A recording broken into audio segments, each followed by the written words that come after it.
कहते हैं कि आदमी जहर से नहीं मरता और टेंशन से मर जाता है। एक बार एक राजा अपने राज्य का भ्रमण कर रहा था। हाथी की सवारी थी। हाथी ताकत के नशे में चूर था। हाथी ने ध्यान नहीं दिया और उसकी सूंड से एक मस्त मोला फकीर का कटोरा गिर गया। फकीर को बड़ा गुस्सा आया। उसने कहा, रुक मैं बताता हूं, और हाथी का पूंछ पकड़ लिया। हाथी ने पूरी ताकत लगा दी, पर हाथी एक कदम आगे नहीं बढ़ सका। राजा ने पीछे मुड़ के देखा तो फकीर के हाथ में हाथी का पूंछ था। राजा को बड़ा अचंबा हुआ कि एक फकीर में इतनी ताकत। राजा फकीर के पास गया और बोला, आपकी जगह फुटपाथ पे नहीं, आपकी जगह तो राज दरबार में होनी चाहिए। आप इतने ताकतवर हैं, आप हमारे साथ चलिए। आपको कुछ नहीं करना, केवल राज दरबार के राज मंदिर में एक दीपक जलाना है, सुबह 4 बजे उठना है और आरती करनी है। फकीर ने कहा, ठीक है, अच्छा खाने पीने को मिलेगा। थोड़े दिन बीते कि एक दूसरे राज्य का राजा से मिलने आया।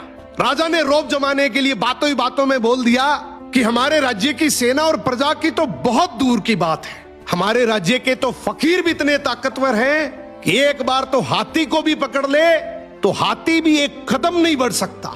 दूसरे राज्य के राजा ने बोला, भी हमें तो दिखाओ तब माने। राजा ने फकीर को बुलाया और कहा, नाक का सवाल है, ध्यान रखना। फकीर ने कहा, ठीक है, हाथी को बुलाओ। फकीर ने हाथी का पूंछ पकड़ा, मगर इस बार पासा पलट चुका था। हाथी फकीर को घसीटते हुए ले गया। यह देखकर राजा को बड़ा अचंबा हुआ और फकीर से बोला कि जब तुम फुटपाथ पर रहते थे, रूखा सूखा खाते थे, तब भी तुम में इतनी ताकत थी। अब तो तुम राज दरबार में रहते हो, 56 प्रकार के भोजन करते हो, फिर ताकत कहां गई? फकीर जोर से हंसा और बोला, राजा जी, ताकत को टेंशन खा गई। पहले मेरे कोई टेंशन नहीं थी, कब उठना है, कब जागना है, कब सोना है। अब रात को सोता हूं तो टेंशन लेकर सोता हूं कि सुबह 4 बजे उठना है, दीपक जलाना है, आरती करनी है। टेंशन मेरी ताकत को खा गई। यही हालात आज के समय की है।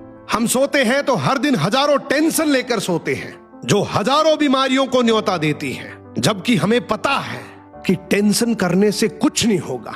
वही होगा जो भगवान को मंजूर है। फिर टेंशन करने का क्या फायदा।